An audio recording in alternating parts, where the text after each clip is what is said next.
This budget has come ahead of investors' expectation. There were apprehensions on maintaining path of fiscal prudence, but by putting fiscal deficit target at 3.2% for FY18 and 3% for FY19, Finance Minister has delivered a budget which is on the path of fiscal prudence.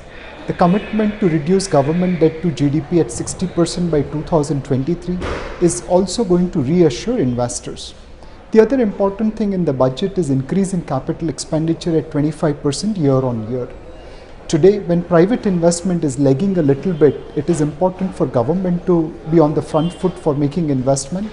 Increased allocation to road, railway, affordable housing, urban transport will all benefit in reviving investments to GDP ratio.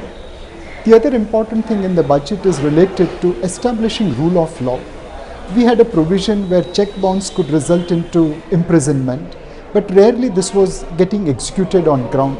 By making amendment to such rule, we are trying to establish rule of law where a check will be honored as an instrument. This will facilitate trade and commerce. In this budget, great care has been taken to reassure FIIs about India. There was fear about taxation on FIIs, especially India dedicated funds, courtesy indirect transfer rule that has been clarified in the budget.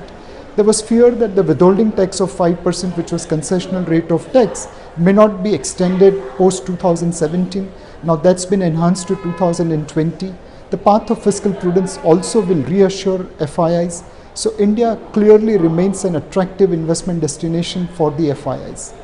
The other important thing in the budget is to give encouragement to financial sector. We have seen millions of rural and semi-urban people losing their lifetime savings by investing into Ponzi schemes. The regulators were not able to control it because of certain ambiguity in law. By bringing an amendment or by bringing a law to control such Ponzi schemes will go a long way in ensuring that savers invest in right instruments, and mutual funds will be definitely one of it. The government is also keeping fiscal deficit under control, which will reflect into lower gross and net borrowing program. This will allow RBI to cut interest rates, which again will encourage investors to experiment with other forms of savings where mutual funds probably will be one important role.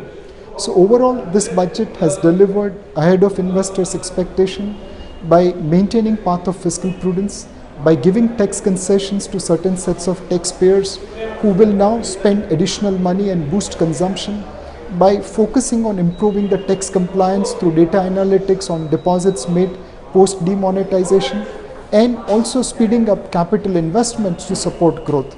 Overall, this budget should support both equity and debt market.